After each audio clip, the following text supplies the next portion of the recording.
작은 쪽배를 보듬어 주신 하나님과의 사랑 이야기. 그가 나를 데리고. 황선숙 지음.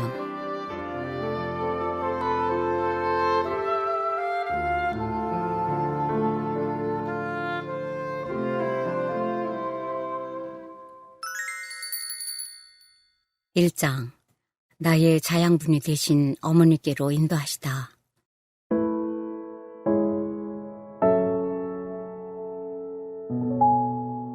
나와 변론하자. 나는 고등학교를 졸업하며 당연히 대학에 당당히 들어갈 줄 알았고 또 이것이 나의 꿈이었다. 그러나 대학 입학 원서를 들고 최종 보증을 서줄 사람을 아무리 찾아도 아무도 없었다. 서주고 싶은 사람은 집이 없고 집이 있는 사람은 나와 관계이권이 짧았다. 내 친구는 무사히 대학에 들어갔건만 나는 야간 대학에 가는 꿈마저 좌절되었다.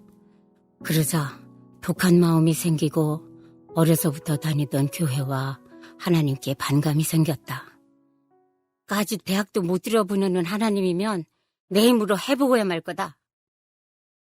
이후 돈벌이라면 무엇이든 해서 하나님을 이겨보고야 만다는 식으로 애들 공부 지도를 하던 것도 때려치우고 직업을 찾고 돈을 따라다니며 내 영혼은 극도의 방황을 시작했다. 어머니께는 친구 집에 가 있겠다고 하고 모든 것을 제멋대로 하기 시작했다.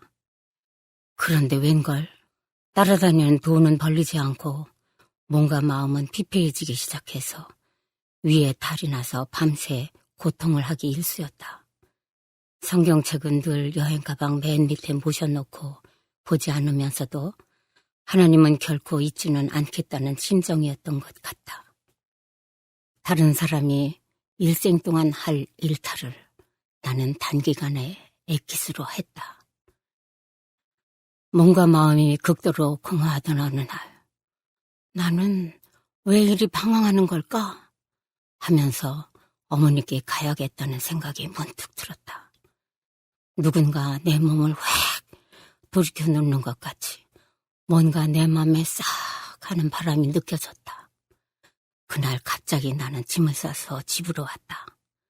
어머니는 아무것도 묻지도 따지지도 않으시며 나를 반기셨다. 어머니의 특기다. 왜냐고 묻지 않으시는 것. 그러던 어느 날 밤 이렇게 사는 것이라면 일찍 죽어버리는 것이 낫겠다.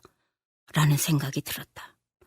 교회 지도자로 지내던 사람들도 교회에서 위선을 떨며 늙어 8, 90세 살면 그것이 부끄러운 것이지. 나는 그렇게 위선자로 오래 살고 싶지는 않다는 생각이 강하게 들었다. 죽어버리자니 딱 하나 걸리는 것이 있었다. 내가 죄인이라는 사실이었다. 갑자기 한 영상이 떠올랐다. 초등학교 때 예쁜 분홍색 머리핀을 한 친구가 있었는데 책상 밑을 보니 그 애가 발밑에 그 머리핀이 떨어진 줄도 모르고 있었다. 반짝거리는 그 예쁜 핀을 나는 발을 뻗어서 내 자리로 가져와 훔쳤다. 그리고는 그 사실을 잊어버렸다. 근데 그 도둑질이 필름처럼 내 머리에 또렷이 펼쳐졌다. 과거로 돌아가 그 애한테 사과하고 죄를 씻으면 좋으련만 다시 시간을 거슬러 갈 수도 없는 일이었다. 또다시 몇 가지 잘못했던 기억이 떠올랐다. 내가 죽으면 내 죄들만 남겠구나 라는 생각에 머리를 들 수 없게 속상했다. 사람과 하나님께 떳떳한 나인 줄 알았는데 죽으면 끝이 아니었다. 아이고, 괴로워. 창피해. 그때 평소의 잔소리처럼 늘 말씀하시던 어머니 목소리인지 누구의 소리인지 얘야, 성경을 읽어라 라는 말이 나에게 확연히 들려왔다. 나는 그 소리에 이끌려 눈을 들어 위를 보았는데 선반에 있는 오빠가 학교 성경 퀴즈 대회에서 상으로 받아온 성경이 눈에 띄었다. 나는 벌떡 일어나 그 성경을 아무데나 펼쳤다. 오라, 우리가 서로 변론하자. 너희의 죄가 주홍 같을지라도 눈과 같이 희어질 것이요 진홍같이 붉을지라도 양털같이 희게 되리라. 나중에 알고 보니 이사야서 1장 말씀이었다. 그렇게 읽어가던 중 소는 그 임자를 알고 나귀는 그 주인의 구유를 알건만은 이스라엘은 알지 못하고 나의 백성은 깨닫지 못하는도다. 이사야서 1장 3절. 이 말씀이 내 마음에 확 와닿았다. 너희가 어찌하여 매를 더 맞으려고 폐역을 거듭하느냐. 온 머리는 병들었고 온 마음은 피곤하였으며 발바닥에서 머리까지 성한 곳이 없이 상한 것과 터진 것과 새로 맞은 흔적뿐이거늘 그것을 짜며 싸매며 기름으로 부드럽게 함을 받지 못하였도다. 이사야서 1장 5절에서 6절. 변론하자. 이사야서 1장 18절. 이 구절에서는 내 앞에 둥근 원탁이 있고 그 앞에 하나님이 와 앉으셔서 내게 네 인생이 그렇게 고달프냐? 나하고 얘기해보자 하시는 것 같이 느껴졌다. 성경 글자들이 확대되어 한 글자 한 글자 탁탁 튀어오르는 것 같았다. 와, 하나님은 내 인생에 대해서 이렇게 대화하고 따져보고 들어주시려고 앞에 와 계시구나. 내 죄가 아무리 붉고 검어도 눈과 같이 양털같이 희게 해주신다는 거구나. 이것을 느끼니 죽어야겠다는, 죽으면 죄만 남는다는 생각이 어디로 슉 날아가 버렸다. 참 신기하게도 그날 밤 성경에 빨려 들어가듯이 이사야서를 거의 다 읽어내려간 것 같다. 새벽 4시가 되자 나는 쏜살같이 교회로 갔다. 그 당시 내가 다니던 교회는 우리 집은 산 중턱에 있었기에 달려 내려가서 다리를 건너서 또 산 중턱까지 올라가야 했다. 지금 생각하면 한달음에 간 것 같다. 그날부터 나는 새벽마다 누가 가라고 하는 것도 아니건만 교회로 달렸다. 목사님의 말씀이 뭔지는 다 모르겠지만 꿀송이같이 달았다. 후에 알고 보니 어머니의 오래된 스승 멘토가 계셨는데 선숙이 요새 어떻게 지내냐? 라고 물으셨단다. 그때 어머니가 몰라요. 아마 친구 집에요. 라고 대답하셨다가 네가 어미냐? 딸이 어떻게 지내는지도 모르면서. 라고 호통을 치셨단다. 그 이후로 어머니는 워낙 많이 줄이셨건만 한 끼씩 금식하시면서 주님, 선숙이 좀 붙잡아 주세요. 라고 기도하셨다고 나중에 구역예배에서 간증하시는 말씀을 들었다.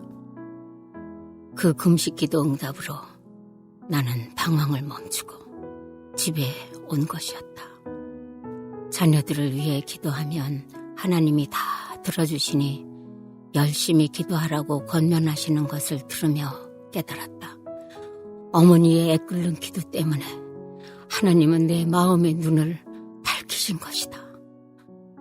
아, 우리 어머니는 나를 위해 2번 산고를 겪으셨구나. 한 번은 내가 뱃속에서 나올 때, 또 한 번은 내가 죄 속에서 나와 구원받을 때였구나. 그렇게 나는 2번 어머니의 산고를 통해 하나님의 자녀로 태어났다.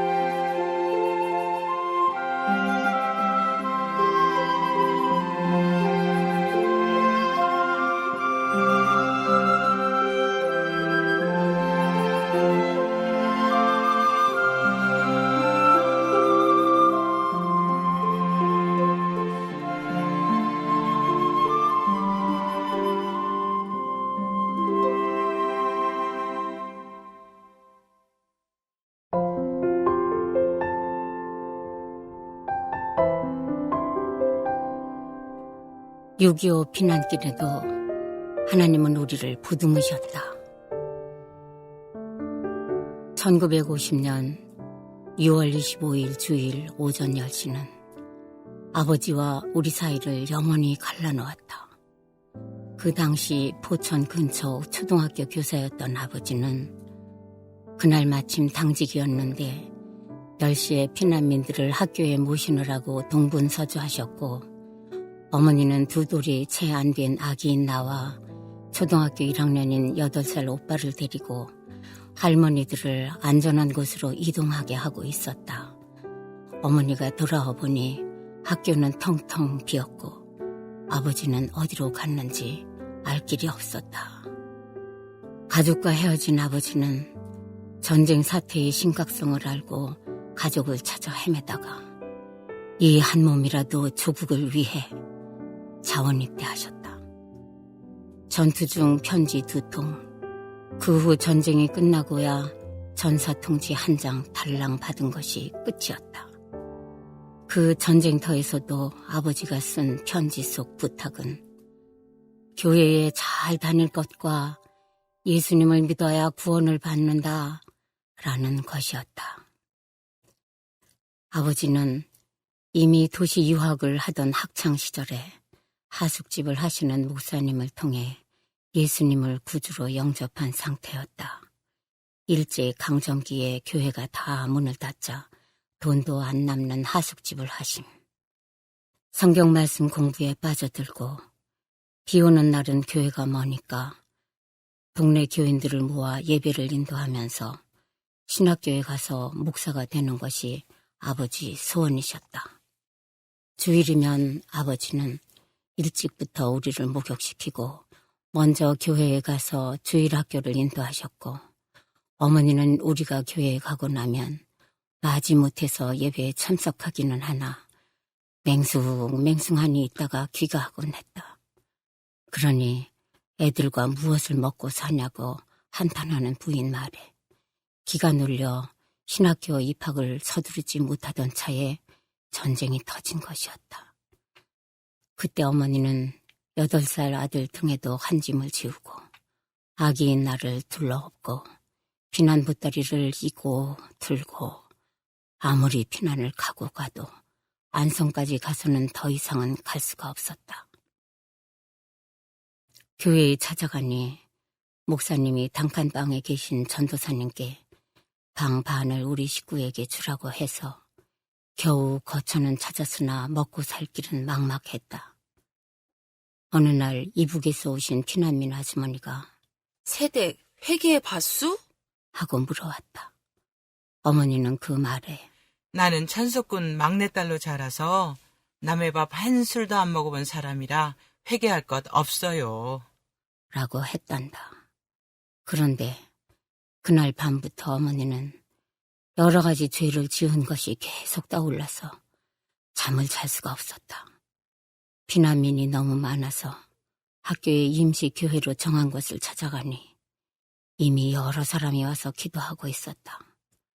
어머니는 그날 밤새도록 올케와 가족 사이를 이간질하고 고자질한 것을 회개하고 특히 아버지를 신학교에 못 가게 해서 어머니 때문에 전쟁이 일어났다고 생각하여 울고 또 울었다. 그때 신학생들은 이승만 박사가 다 일본으로 옮겨 보호했으니 남편을 죽게 한 죄는 자신에게 있다고 느껴진 것이다. 교회에 다니는 사람들이 오이서리도 해먹고 하는 일들을 비난한 것 등을 회개하느라 눈물, 콧물을 쏟으며 잠을 잘 사이도 없었다. 그날 이후 어머니는 아주 다른 사람이 되셨다. 새벽 예배는 물론 모든 예배 맨 앞자리에 가서 목사님 말씀에 심취하며 신앙이 점점 성장하셨다. 늘 어린애가 앞에서 알짱거리니 아기가 있는 분은 뒤로 가라고 해서 주님, 이 아이가 예배 시작하면 자게 해주세요. 기도하니 그날부터 예배만 시작하면 나는 어머니 무릎을 베고 잠들어 예배가 끝나야 깨곤 했단다. 모두가 전쟁 때문에 북한 괴뢰 집단을 미워하는데 그때부터는 기도 용사가 되어 그들도 회개하고 예수님 믿어 구원받게 해주세요. 하며 나라를 위한 기도, 세계 평화를 위한 기도를 쉬지 않으셨다. 어머니가 소금을 도매로 사서 머리에 이고 와서 소매로 팔면 조금 돈이 되었는데 어느 날은 병이 나서 돈을 한 푼도 못 벌었다. 집에 와서 주님께 주님, 우리 식구 오늘 먹을 것이 없어요. 기도하고 우물에 가서 물을 길어서 목사님 댁으로부터 시작해서 여러 집에 물을 가득 퍼다 주었다. 그리고 다 하고 집에 와보니 따뜻한 밥 한 상이 와 있었다. 전도사님이 눈치를 챈 것이다. 아, 저 집에 오늘 떼거리가 없구나. 그래서 얼른 밥을 하고 반찬을 해서 우리 집에 가져다 놓은 것이었다. 전쟁은 상처만 남기지만 어머니의 믿음의 기도는 항상 기적을 낳고 한 여인과 고와 같은 우리를 보듬으시는 주님의 날개 아래 품어진 것이었다. 다시 그 먼 길을 걷고 걸어서 남편이 근무하던 지역으로 왔건만 교사직을 하던 남편이 없으니 아버지 친구는 교장이 되었으나 우리의 삶은 말이 아니었다. 설상가상으로 우리 가족은 영양실조로 오빠와 어머니는 연병에 걸리고 나는 안진뱅이가 되었다. 어느 날 화장실에 갔는데 일어나지 못했다. 아버지의 친한 친구분이신 이 선생님이라는 분이 있었는데 그분은 전기사고로 한쪽 발과 한쪽 다리를 못 쓰는 분이지만 신앙은 출중했다. 우리가 병들어 있으니 목발의 의지에 절뚝거리며 이 집 저 집 다니며 동량을 해서 우리 식구가 굶어 죽지 않게 하려고 애썼다. 하루는 이분이 오셔서 안진뱅이가 된 나를 붙들고 간절히 기도했다. 근데 웬일인가? 내가 두 다리로 설 수 있게 멀쩡해졌다. 참 신기한 그날 일이 지금도 내 기억에 남아 생생하다. 희생의 사랑에 맥을 못 추시는 하나님.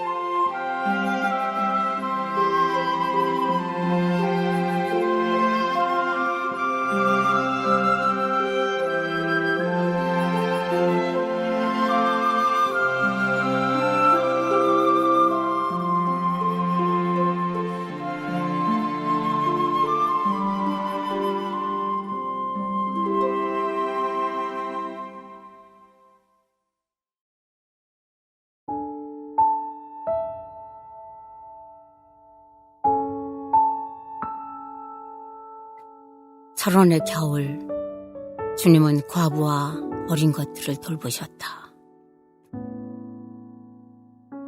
살 길을 찾아 강원도 철원 고향으로 돌아온 어머니는 전에 어머니의 아픈 정신병을 고쳐주신 스승을 찾아 수도원에서 은혜를 받으며 군인들 상대로 삭바느질과 조금의 밭농사 등으로 겨우 연명을 해왔다. 겨울은 다가오건만 풀만 가득 나뭇간에 있지 장작이 없어서 어머니는 어린 오빠를 데리고 산에 올라갔다. 썩은 나무 뿌리랑 굵은 나무들을 산 위에서 여러 둥치 묶어서 굴려 보내고 내려와 보니 한 둥치도 없었다. 눈이 오니까 나무를 하러 나온 군인들이 밑에 있다가 웬 떡이냐 하고 다 가져간 것이었다. 얼마나 참담하던지 빈손으로 눈물을 흘리며 집에 왔다. 그날 밤 눈이 엄청 많이 와서 옴짝달싹도 할 수 없게 되었다. 강원도 철원은 눈이 참으로 많이도 오는 곳이다. 하나님, 나무를 해놓은 것은 군인들이 다 가져가고 집에 쌀도 떨어져서 밥도 못합니다. 우리 세 식구도 남편이 있는 하나님 나라에 데려가 주세요. 오빠는 어머니가 밥도 안 주고 울면서 기도만 하니까 에이, 나는 소변 보고 올래요 하면서 밖으로 나가더니 다시 뛰어들어왔다. 그리고 엄마, 누가 지게에 한 짐 지고 우리 집으로 오고 있어 하며 소리쳤다. 내가 뭘 잘못 보았지. 이 눈구덩이에 누가 우리 집에 오냐?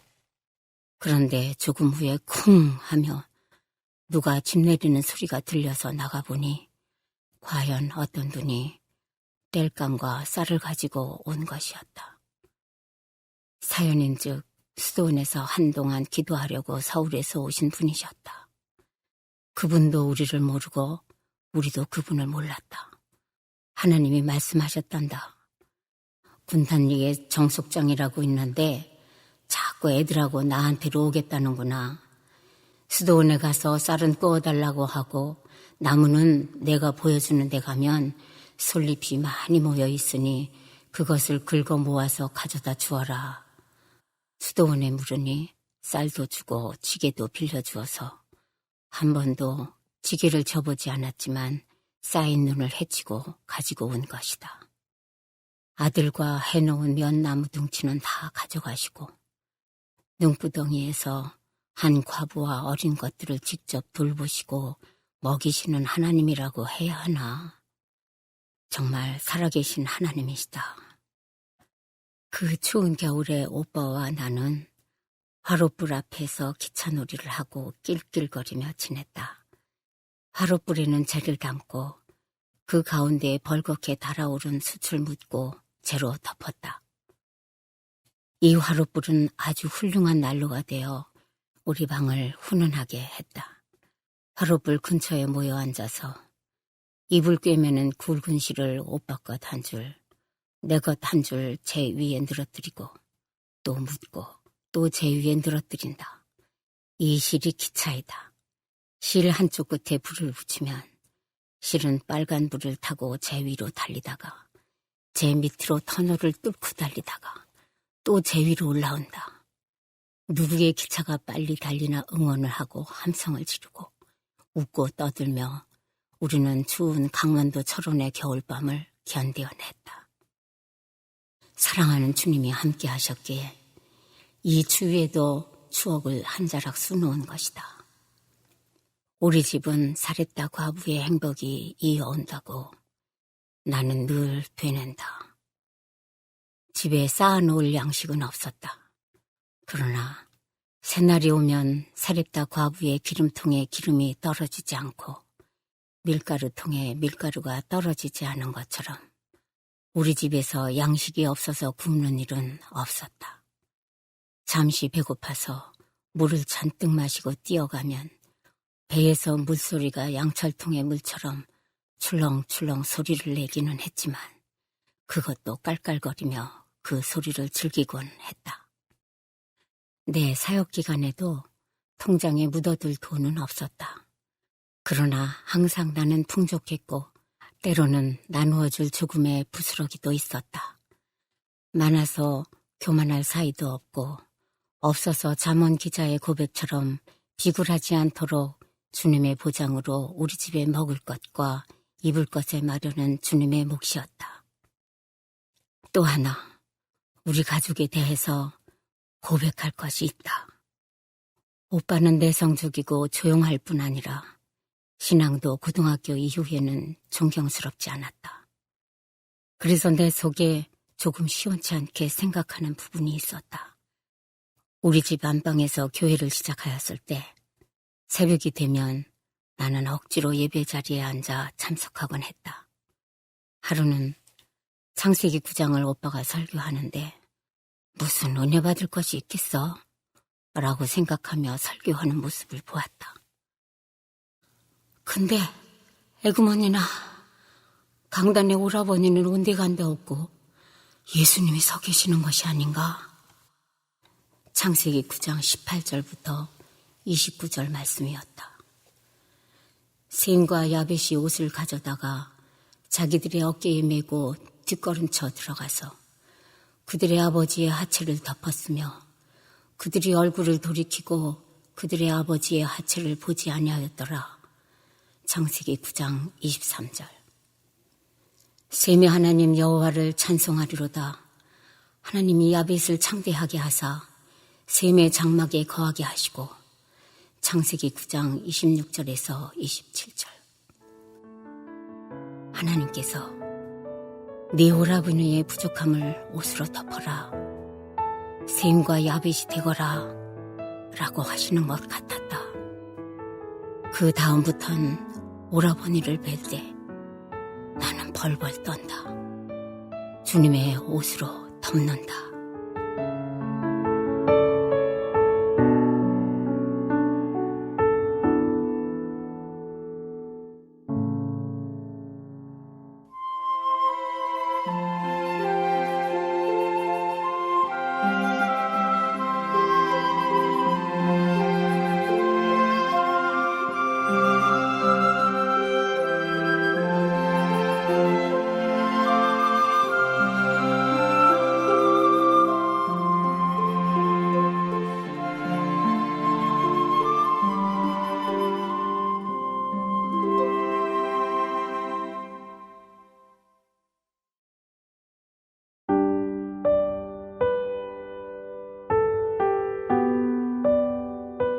태산을 넘어 헝곡에 가도.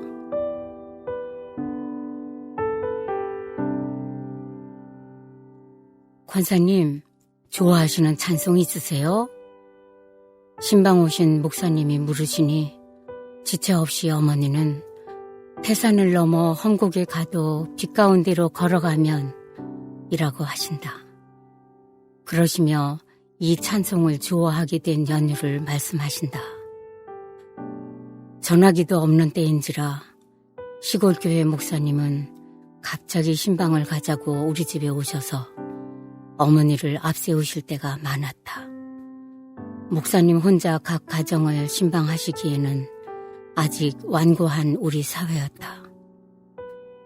가을이 깊어갈 때 내일 서리가 올 것 같아 밭에 나가서 급하게 김장거리를 거두어야 하는데 목사님이 들이닥치셔서 이 동네에 신방을 왔으니 앞서라고 하셨다. 김장거리 같은 것을 도시 젊은 목사님이 알 턱이 없었다.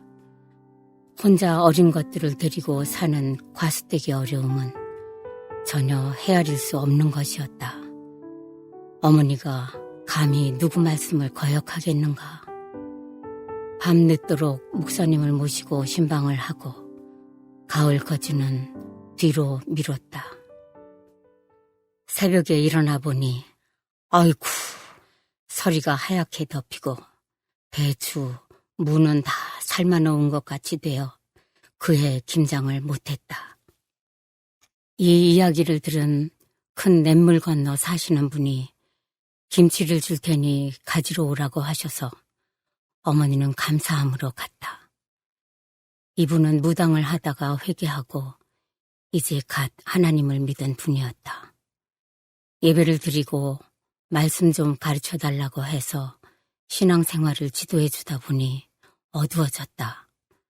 김치를 사랑이 많은 만큼 꾹꾹 눌러서 한 통을 머리에 얹어주는데 아이고, 목을 가눌 수 없을 정도로 무거웠다.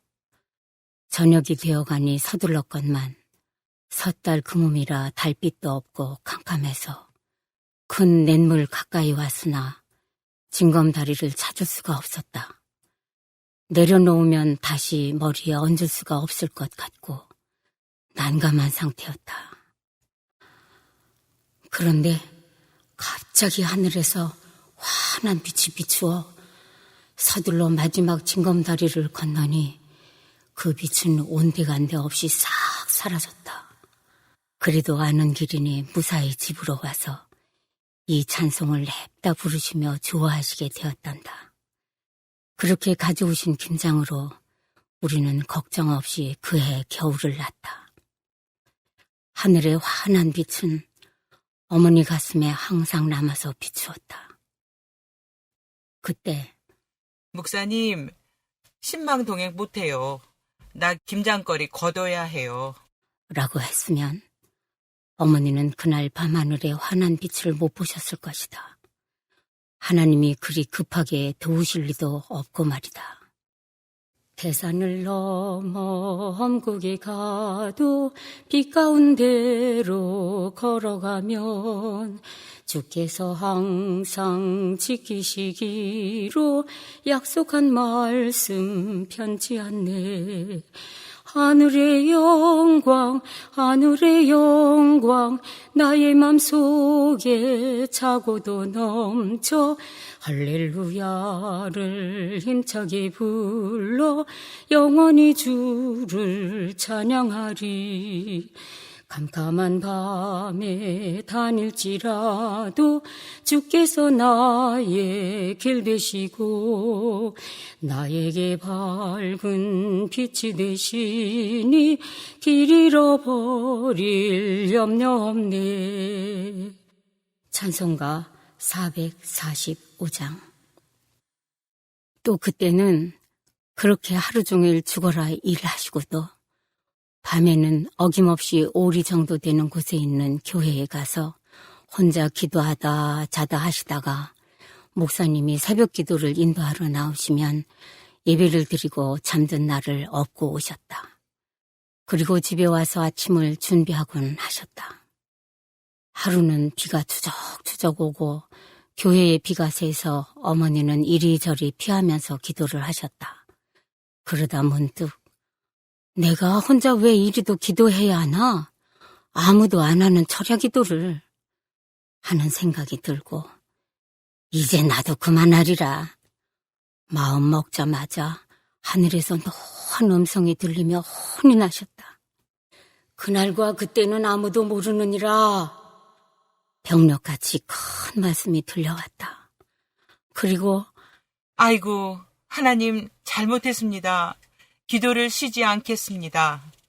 라고 회개하셨단다. 그 많은 교인이 집에서 잘 먹고 쿨쿨 자도 아무 말씀 안 하셨으면서 이 젊고 가난한 과수댁의 기도는 왜 그리도 들으려고 하셨을까? 시험에 들지 않게 깨어 기도하라. 쉬지 말고 기도하라. 라는 말씀을 들을 귀가 있는 사람이 그렇게 없다는 결론이다. 젊은 과수댁의 기도를 그렇게도 혼쭐을 내실 정도로 재촉하신 주님을 찬양한다. 그러나 그날과 그때는 아무도 모르나니 하늘의 천사들도 아들도 모르고 오직 아버지만 아시느니라. 마태복음 24장 36절. 우리 세 식구는 이렇게 주님 품 안에 똘똘 뭉쳐서 전쟁 후유증을 견뎌냈다. 아침 저녁으로 우리는 가정 예배를 드렸다. 특히 저녁 예배는 어머니가 길게 예배를 인도하셔서 우리는 엄마 빨리빨리요를 연발했다. 성경은 한 권을 가지고 식구들이 돌려가며 읽었다. 나는 글을 잘 모르니 어머니가 선독을 하고 나는 따라하는 것으로 내 차례를 때웠다. 어머니가 제일 많이 부르신 찬송은 그때 수도원에서 사용하던 복음성가이다. 이 찬송은 그 당시 우리나라 최고의 부흥사이신 유재현 목사님이 지으신 찬송이다. 세파에 밀려 시달려도 안심을 하고 믿고 가라. 물 위로 지금 걸어가시는 주님만 보고 따라가자. 두려워 말고 안심을 하라. 주님이 나를 잡고 가시니 파도가 감히 빠칠 수 없고 죽음도 나와 상관없다. 찬송 성경 읽기가 끝나면 어머니가 기도를 하시는데 세기 일주를 하시고 백두산 영봉에 태극기를 날려야 기도가 끝난다. 근데 문제는 어머니가 기도하다가 너무 고단하니까 엎드려서 주우신다. 내가 어머니 허벅지를 꼬집으면 다시 처음으로 돌아가서 세계 일주를 하신다. 아이고야. 그렇게 세계 평화와 복음 전파를 위해 끈질기게 기도하셨다. 어머니의 그 길고 긴 기도가 끝나고 주기도문 차례가 되면 오빠와 나는 누가 빨리 끝내나 내기하는 것처럼 달리고 달린다. 빨리 끝나고 포근한 이불 속으로 들어가려고 말이다. 밥을 먹을 때도 반드시 믿음의 의식을 치러야 한다. 그 의식은 식탁 찬송과 성구 암송이다. 주님의 식구 한 식탁에 단란히 함께 둘러앉아 감사를 하고 먹게 되니 참 평화롭도다. 기쁘도다 우리 식탁은 예수님도 함께 계시네. 전국의 잔치 벌어지니 즐겁고 맛있다. 세상 나라가 우리 주와 그의 그리스도의 나라가 되어 그가 세세토록 왕노릇 하시리로다. 요한계시록 11장 15절. 오빠와 나는 조그만 원형 밥상을 두드리며 이 찬송을 한다. 그 후에 또 위 말씀을 외우고 어머니의 감사 기도가 있어야 우리는 그 따뜻하고 맛있는 밥을 먹을 수 있었다. 가난했지만 예배 시간은 우리 집을 견고하게 하는 천국이었다.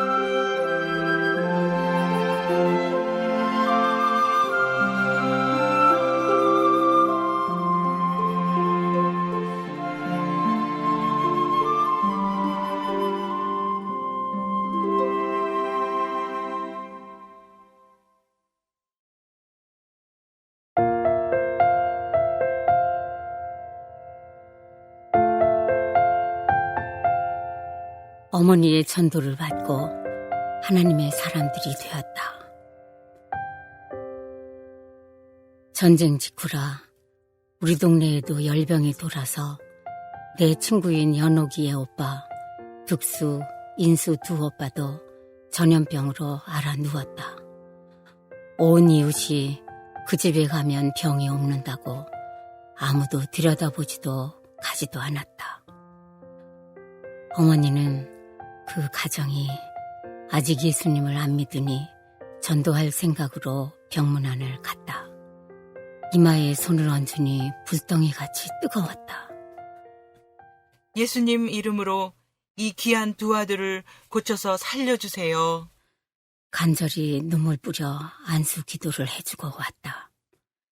집에 오니 어머니는 열이 나고 몹시 아팠으나 하루 만에 씻은 듯이 나았다. 그 집 두 아들도 그날로 깨끗이 나아서 온 동네에 소문이 퍼졌다. 무서운 전염병인 열병을 예수님이 고쳐주셨다고 입을 모아 얘기들을 했다. 그날 이후로 그 두 형제는 믿음 생활을 열심히 하기 시작했다. 성경을 읽으라고 가르쳐 주었더니 밭일을 하면서도 성경을 손에서 놓지 않았다. 저만치 성경을 앞에 놓고 김을 메고 그 앞에 가면 또 성경을 멀찌감치 놓고 읽어가면서 두 오빠는 하나님을 경험하며 힘차게 신앙이 성장했다. 장남은 동네 군청에서 공무원으로 일하며 신실한 장로로 소문이 나고 차남은 신학교에 가서 목사로 하나님을 충실히 섬기는 하나님의 사람이 되었다. 동네나 교회에 장례가 있으면 목사님을 비롯해서 모두 어머니를 제일 먼저 찾는다. 임종은 물론 시신을 씻기고 밤새 수의를 지어서 입히고 관에 꽃을 달고 하는 모든 일을 도맡아서 지휘하며 날아다니듯이 일을 해내셨다. 그렇게 장례를 돌봐주고 나면 그 가정이 거의 다 전도가 되어 주님께로 돌아오고 신앙이 든든해지곤 했다. 동네 사람 중 돌아가신 분이 천국에 가는 꿈을 꾼 사람도 있었다. 어머니께 어머니는 시체 만지는 것이 싫고 무섭지 않으세요? 물었다. 시체를 가까이 할 때 기도하고 가면 향내가 진동을 해서 하나도 어렵지 않다. 하신다. 그 당시는 관을 둔 곳을 커튼으로 치고 그 앞에 향을 피우며 장례를 치렀다. 나는 아주 사랑하던 자매가 하늘나라에 가서 위로하느라 2박 3일을 커튼을 친 시체 앞에서 지냈는데 시체 썩는 냄새가 너무 심해서 혼났는데 주님을 위해 최선을 다하시는 어머니는 확실히 하나님이 도우셨다. 나도 그 이후로는 장례를 치를 때마다 도와주세요 라고 기도하면서 임했으나 내 코에 향내는 없었다. 새해에는 목사님이 어머니와 이제 갓 임직을 받은 기도를 더듬거리는 권찰 한 명만 남기시고 구역을 분양하셨다. 연말이 되면 식구들이 많아져서 또 분양을 하신다. 목사님이 또 이제 막 권찰이 된 한 사람만 남기시고 구역을 나누셨다. 라고 하시며 아쉬워하신다. 사람들은 우리 집 앞으로 지나다닐 때 어머니를 만날까봐 피해 다닌다. 하도 예수님 믿으세요. 교회 갑시다. 하니까 많이들 어려워했다. 한 번은 그 동네에 살던 사람을 오랜만에 만났다. 제가 어머니가 또 전도해서 성 가셔서 피해 다른 길로 돌아서 다녔는데 이젠 예수님 아주 잘 믿어요.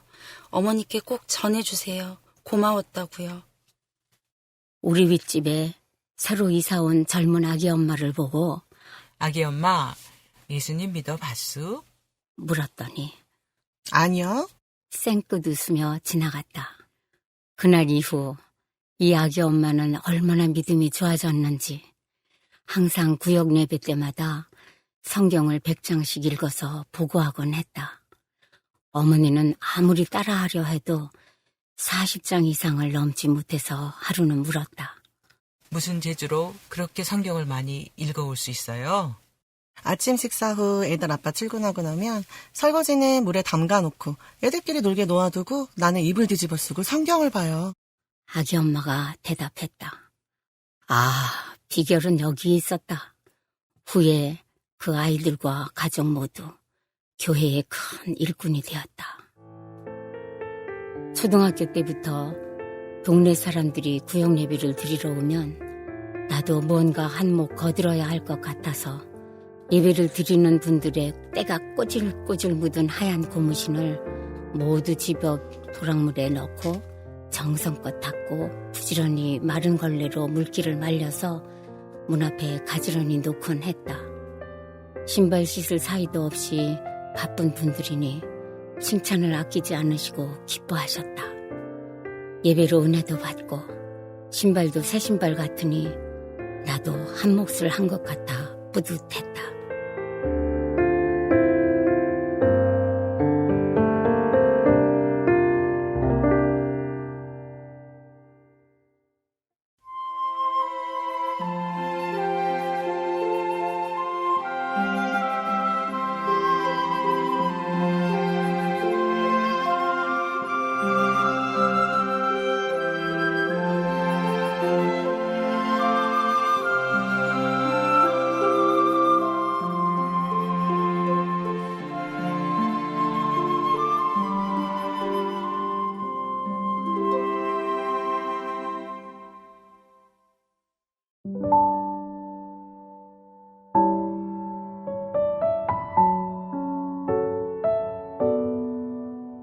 하나님, 학교에 가고 싶은데 도와주세요.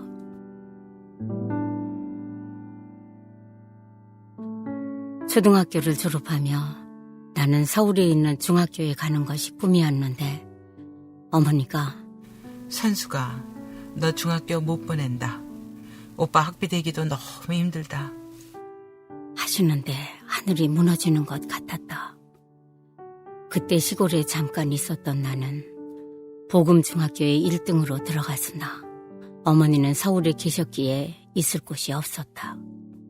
진학할 학교 교무실에 찾아가서 혹시 밥 해줄 아이 필요하신 분 없으세요?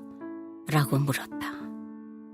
여선생님 한 분이 오시더니 잠깐 있어 보라고 하고 잠시 후 오셔서 우리가 밥 해줄 사람이 필요하다. 하셔서 그때부터 밥을 해드리며 중학교 1학년을 마칠 수 있었다. 사연은 서울에서 남녀 선생님 2분이 오셨으나 각각 결혼할 애인이 있고 관사는 하나였다. 애매하던 중에 내가 나타나니 밥 문제보다 부 선생님이 편안히 지내게 되어 더욱 잘된 일이었단다. 할렐루야. 중학교 1학년을 꿈결같이 마친 후 어머니가 계신 서울에 와서 중학교에 가자니 역시 막막하다. 학비며 생활비며 내가 벌어야 모두 먹고 살 수 있을 정도로 우리는 근거지가 없었다. 어머니 친구들은 밤에 집에서 안 잔다. 모두 교회에 가서 철야 예배를 드리고 눈을 좀 붙이고 새벽 기도까지 하고 집에 와 아침 식사를 준비한다. 나도 하도 답답해서 밤에 따라갔다. 맨 앞에 엎드려서 소리 지르며 하나님, 나 학교에 가고 싶은데 도와주세요. 라고 엉엉 밤새 울면서 어찌나 울부짖었던지 어머니 친구들이 와서 소리 좀 줄이란다. 더 고래고래 소리를 지르며 하나님께 반항하며 졸라댔다. 그날 밤 이후 아랫집 아주머니가 혹시 학교에서 심부름을 할 수 있냐고 우연히 물으셨다. 나는 물론 오케이 했다. 학교에서 급사로 심부름을 하고 월급은 그 당시 쌀 1가마 정도의 돈을 받고 학교도 야간 중학교 2학년에 편입했다. 와, 기도는 최고다.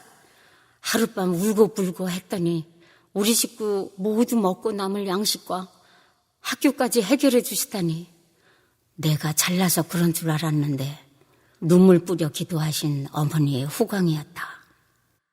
그런 내가 하나님의 기적은 까먹고 고등학교를 졸업하고 우쭐해져 대학교에 안 보내준다고 돈독이 올라서 앙탈하며 하나님께 칭얼댔다. 그런 나를 어떻게든 사람을 만들어 보려고 어머니가 친구 남편 장로님께 우리 애 좀 붙들어 주세요. 부탁했더니 그 장로님이 나를 보시고는 저런 애는 사람 안 됩니다 하셨단다. 그때부터 어머니는 금식하며 하나님께 매달렸다. 내가 변화되어서 새벽 기도를 시작해서 교회에서 살다시피 하는 나를 어머니 친구 장로님이 기도하시며 생각하시는 줄을 몰랐다. 그러다 친구 아버지의 소개로 작은 회사에 들어갔건만 그리스도인의 생활도 충실하게 못하고 앞날이 불투명하니 위통 신경병이 다시 재발했다. 삶이 즐거움이 없고 힘들기만 했다.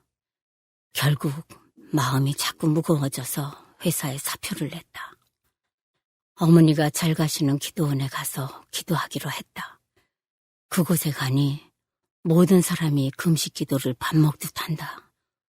나도 이왕이면 금식하다 죽는 것이 낫겠다 싶어서 금식 기도를 시작했다. 40일 기도가 유행이니 나도 그리할까 생각했고 금식을 시작했다. 내 마음으로는 응답을 안 해주시면 40일 아니라 그냥 기도하다 죽을 각오였다.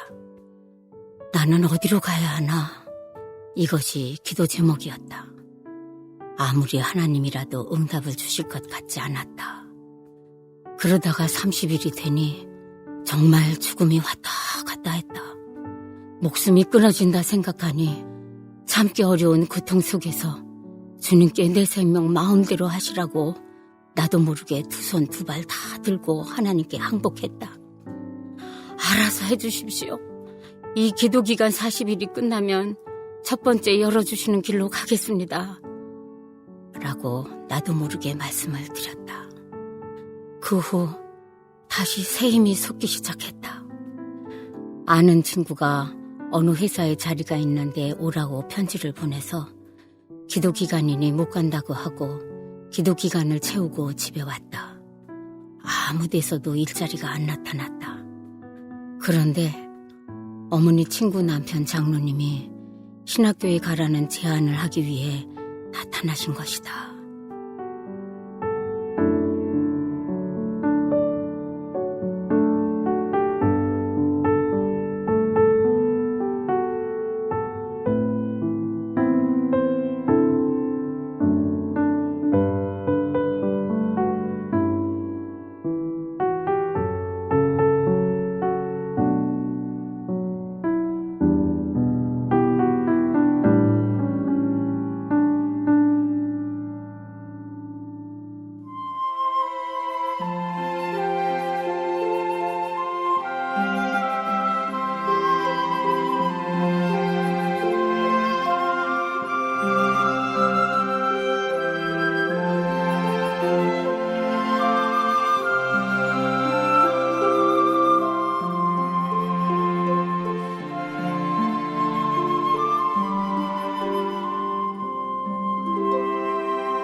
하나님은 나를 기다려주시며 돌보아 주셨다.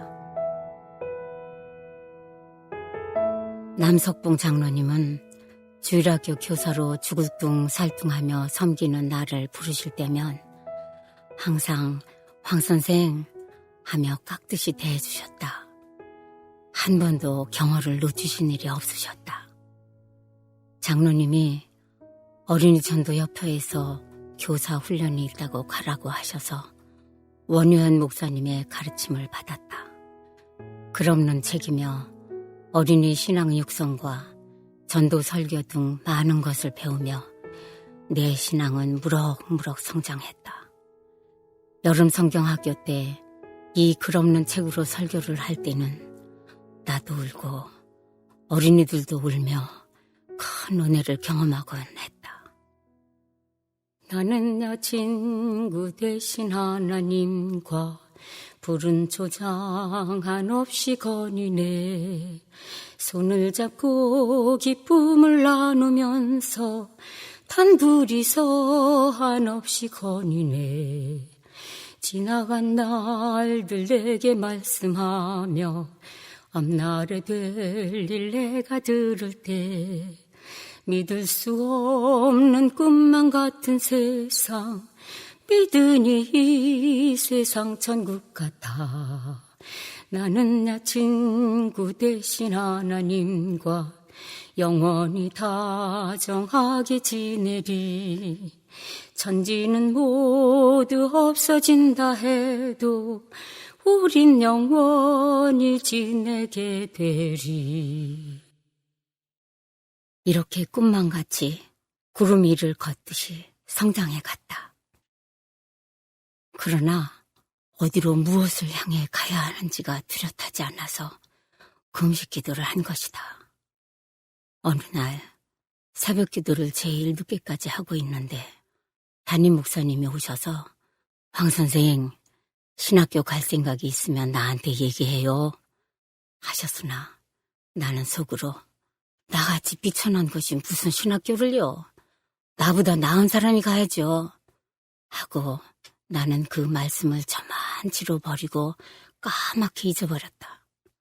목사님 말씀도 신학교 4학년 때의 생각이 날 정도로 아주 지워버렸었다. 나를 눈여겨보시며 기도하시는 분들은 하나님의 표지판을 보셨으나 나는 볼 눈이 아직 없었던 것이다. 어느 설날 갑자기 남석봉 장로님 네 분이 선물을 잔뜩 가지고 사당동 산동네 판자촌 우리 집에 찾아오셔서 어머니께 말씀하셨다.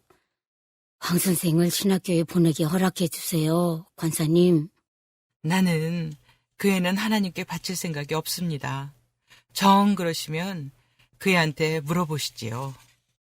어머니는 정말 나를 하나님 일을 할 아이로 생각하지 않으셨다. 이 말씀을 듣는 나도 그랬다. 감히 나 따위가 언감생심 신학교냐. 좀 더 낮고 거룩한 사람들이 가야지. 이런 심정이었다. 나는 생활비를 벌어야 한다는 생각만 가득했다. 그러나 장로님 대입은 성의를 봐서 시험은 치르겠다고 하고 선심 쓰듯이 서울신학대학 입학시험을 보았다. 후에 보니 성경시험은 1등이란다. 그렇게 밥맛도 모르고 식사하듯이 신학 맛도 모르며 충정로 신학교 교정을 밟았다. 장로님은 등록금을 다 치르시고 나보고 학교에 가라고 하셨다. 사흘 금식 기도를 했으나 아무 응답이 없어서 확신이 없는 채로 입학식 날 어정쩡하게 학교에 갔다. 기숙사에 들어갔는데 그날 저녁 장로님은 노트를 20권 이상 다른 문구류와 기숙사생들과 나눠 먹을 간식거리까지 사오셔서 나를 격려해 주셨다. 그렇게 나는 믿음 여정의 한 획을 그었다. 그 다음 학기에도 내가 알바를 하는 것으로는 학비와 집 생활비가 감당이 안 되니 신학교를 그만두는 것밖에 별 도리가 없는 것 같았다. 어머니 친구 권사님은 내 등록금 고지서를 교회 강단 앞에 펴놓으시고 하나님께 부르짖으셨단다. 그 권사님이 애타게 기도해 주신 것은 본인이 하나님의 부르심을 분명히 받고 신학교에 가려 했으나 장로님의 간곡한 청혼으로 종의 길을 못 걸으신 안타까움까지 사무쳤던 것이었다. 그리고 황 선생은 분명한 주님의 종이라는 확신이 들어서 더 애타게 기도하셨던 것 같다. 1학년 2학기에도 권사님 주선으로 등록금은 해결되었으나 나는 하나님의 부르심에 확증이 없었던 터라 고달프게 1학년을 마쳤다. 교회 장로님이 교육청에 아시는 분이 계셔서 알바 자리를 알아봐 달라고 하니 초등학교에서 주민 대상으로 한글을 가르치는 일자리를 주셨다. 생활비는 조금 넉넉해졌으나 고달픈 몸은 버스 손잡이를 잡고 단잠을 잘 정도로 힘들었다. 그야말로 신학을 공부하는 맛은 썼다. 그 즈음에 룸메이트가 나를 소개하여 OMS 동량선교회 한국지부 성경통신학교 담당으로 일을 하게 되니 공부는 둘째이고 몸이 찢어질 지경이었다. 드디어 하나님이 내 마음이 가난해졌을 때 동량선교회 일만 하기로 가닥을 잡아주셨다. 그제야 신학이 눈에 들어오고 강의실에서 교수님 말씀이 이해되기 시작했다. 선교사님이 가르치신 현대신학 강의는 귀에 하나도 안 들어오고 책은 안 읽혀서 학우가 작성한 리포트를 빌려서 추격하여 제출하기도 했다. 후에 얼마나 성령께서 책망하시는지 교수님을 찾아가서 학우의 리포트를 베꼈다고 자백하고 나니 마음이 편안해졌다. 주여, 이 못난 일을 어찌하오리까? 이리도 시원치 않은 나를 하나님은 기다려주시며 돌보아 주셨다.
내 아버지 집에 거할 곳이 많도다.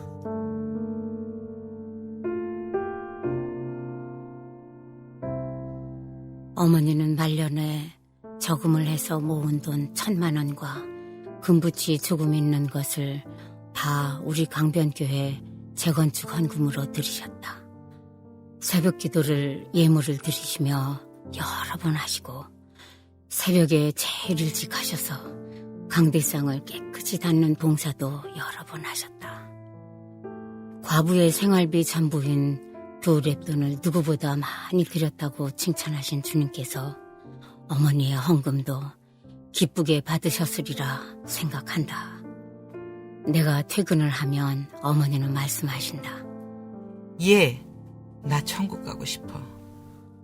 어머니, 때가 되면 주님이 오셔서 데려가실 거예요. 내가 말씀드린다. 난 어서 천국에 빨리 가고 싶어. 어젯밤에도 천국 꿈을 꿨어. 어머니가 가정 예배 때 가장 좋아하시던 찬송은 찬송가 490장. 주여 지난밤 내 꿈에이다. 내가 이 찬송을 선곡하면 나도 이 찬송을 부르려고 했다고 하시며 좋아하셨다. 어느 날 아침 주님은 어머니를 하나님 나라로 호련히 모셔가셨다.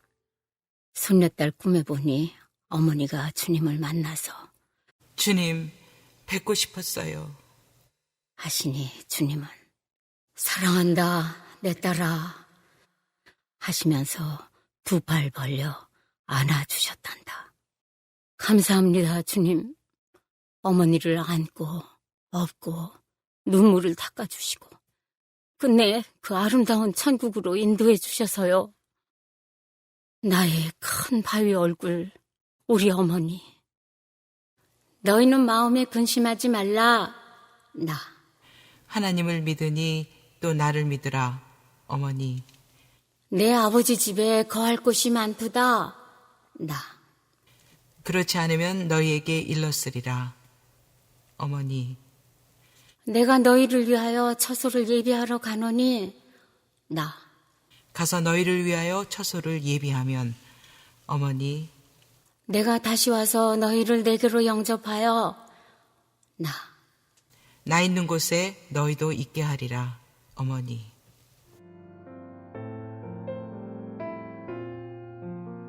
잠이 들기 전 어머니는 침대에 누우셔서 나는 바닥에 누워서 종종 요한복음 14장을 교송하곤 했다.